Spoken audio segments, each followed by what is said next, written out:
The Kalimudan Festival 2024 showcases the breathtaking Inter-Municipality/City Light and Glow Float competition, an event that captures the imagination and spirit of the community. This dazzling spectacle highlights the creativity and ingenuity of participants from various municipalities and cities as they present floats illuminated with vibrant lights, intricate designs, and cultural motifs. Each float is a masterpiece, reflecting the rich heritage and unique identity of its creators. The use of lights adds a magical aura, transforming these mobile artworks into radiant displays that brighten the night and captivate the audience. The designs are inspired by local traditions, landscapes, and symbols, celebrating the unity and diversity of the participating communities.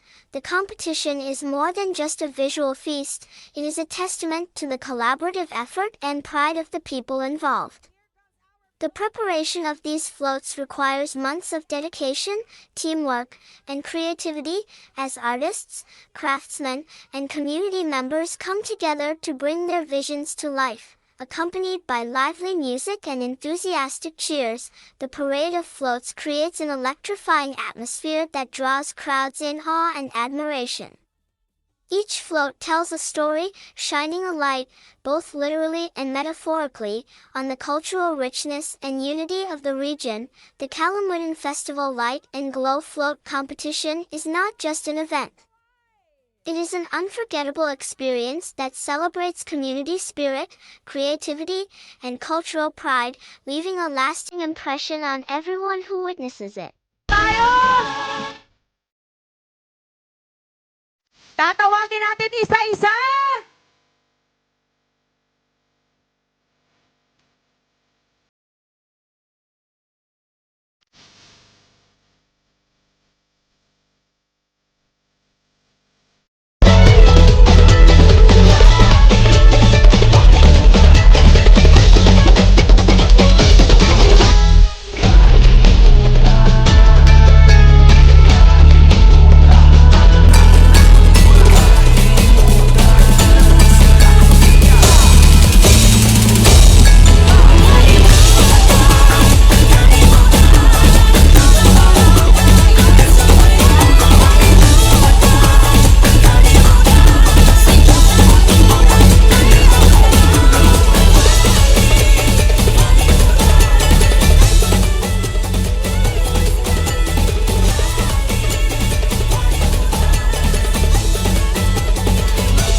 From the Municipality of President Quirino.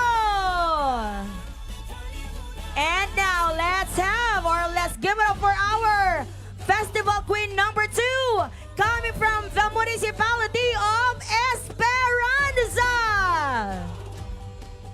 Nandyan ba ang ating mga kapamilya coming from the Halo-Halo Capital?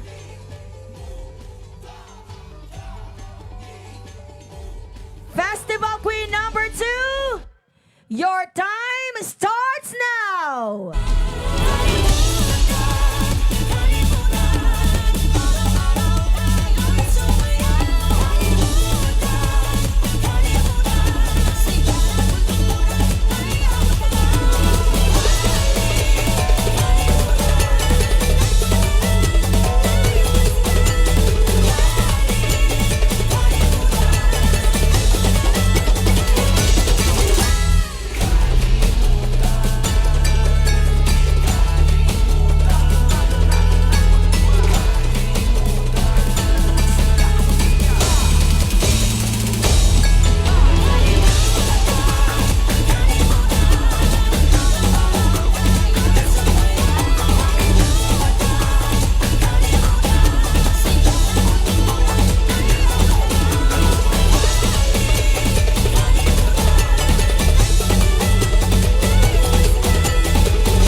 Thank you very much. Again, we would like to announce that the chosen festival queen or the festival queen Kalimudan 2024 will receive 30,000 pesos and a trophy. And the first runner-up will receive 20,000 pesos and trophy. And our second runner-up will receive 15,000 pesos and a trophy. So I guess our next festival queen is ready. Let's welcome our festival queen coming from the municipality of Bagong Bayan. Nandyan ba mga taga Bagong Bayan? Alright. So festival queen number 5 from municipality of Bagong Bayan. Your time starts now.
Your time starts now.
Your time starts now.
number 9.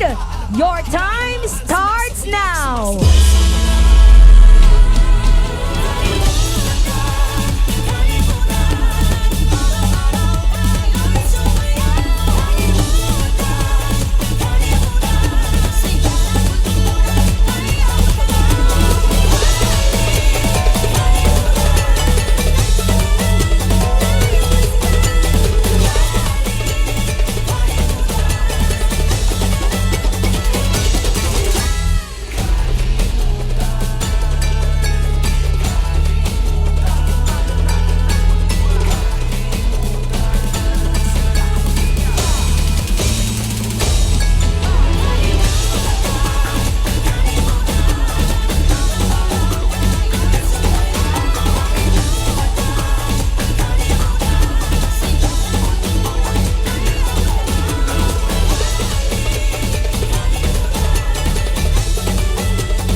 At mamaya na po, itatransfer yung ating floats doon po sa harapan ng ating Kapitolyo para meron po kayong pagkakataong bisitahin yan from today until 22nd. Pwede po natin silang bisitahin at makipag-selfie po sa ating mga float na nanggaling po sa iba't ibang munisipyo, representing each municipality and each municipal festival. So again, our festival queen number 11 coming from Municipality of Lagbayong. Your time starts now.